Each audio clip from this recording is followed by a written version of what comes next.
Здравейте, аз съм Кат от Картишоците. Отдавна не сме ви показвали нови техники, затова днес реших набързо в едно клипче да ви покажа една такава.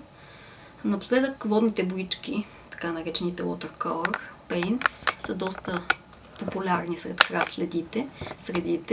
Ако следите някои от по-известните дами, които правят чисто ревюто на продукти, ще забележите, че наистина това е един от най-използваните напоследък средства за оцветяване.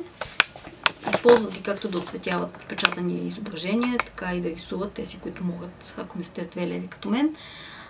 Днес ще ви покажа един друг начин, по който може да ги използвате. На пазара вече има доста известни, доста добри боички, но все още не са стигнали до вкъщи, така че ще се наложи да се задоволим с детските такива.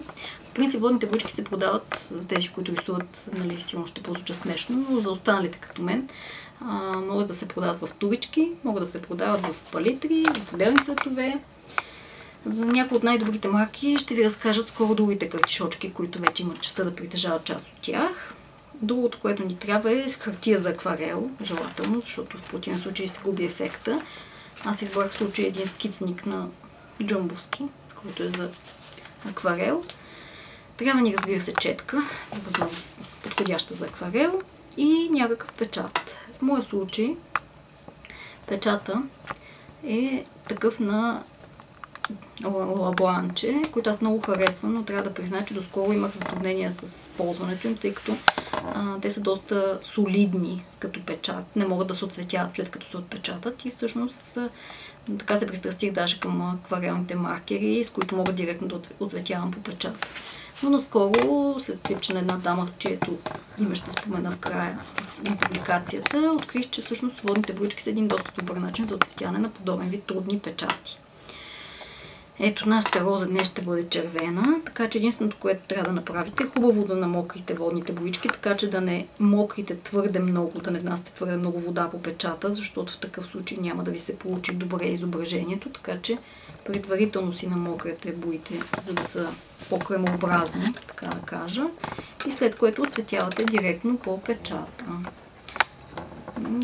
Разбира се, хората, които имат умение да отцветяват, тук ще вмъкнат опция за сенки, за различни цветове. При мен ще се задоволим с червеното и тук там е малко розово, поради факта, че нямам много нюанси на цветовете, които използвам като водни бои. Разбира се, в палитрите на по-известните марки точно за това има много нюанси и цветове. В нашия случай ще се задоволим с лек коралов оттенък на нашата роза.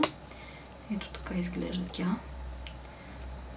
Оцветена веднъж. Хубаво е да знаете как изглежда печата ви, защото аз понякога имам затруднения при по-сложните печати, за да съм сигурна кое трябва да е зелено, кое трябва да е червено. Ето, оцветявайки хубаво и плътно навсякъде, добре да взимате чиста вода наоколо. И да продължим с зеленото, след което отново си намокрям боичките, за да не пренесат твърде много вода. Хубаво е да имате и кърпа за изцеждане на тази излишна вода, защото ето тук сега взех твърде много вода в зеленото. И сега ще трябва да я използвам на други места, защото няма да ни се отпечата много добре изображение. Тук има твърде много вода. Хубаво е, разбира се, използваните ви бои да са хубав цвят, защото имам горчив опит с не толкова добри водни боички, които стоят много бледи, но тези на Faber-Castell те са доста прилични.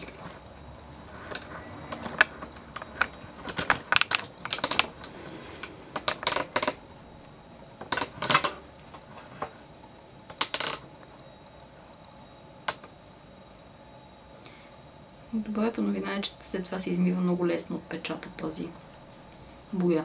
Естествено водните боички са така. Само с малко сапун, ако се наложи течен, и с гъбичка всичко пада и не остават следи по печатите, които са доста чувствителни от тези специално. Ето така изглежда, да речем, нашата роза с два цвята зелено на различните листенца. Така че да имаме все пак някакво приливане по-естествено. Ако печата ни не е достатъчно мокър, докато сме работили, дъхвате му един път и след което смело отпечатвате, както стандартните мастила. Ето е нашата роза. Отпечатана и готова. Така може да получите доста ефектни неща, особено с печати, които са по-големи фонови, с централно изображение. Аз, например, пробвах ето тук с едно водно конче, както и с различните цветове на розата. Това е като идея. Сигурно съм, че ще намерите много интересни приложения на тази техника и в вашите картички, така че очаквам да ни ги покажете.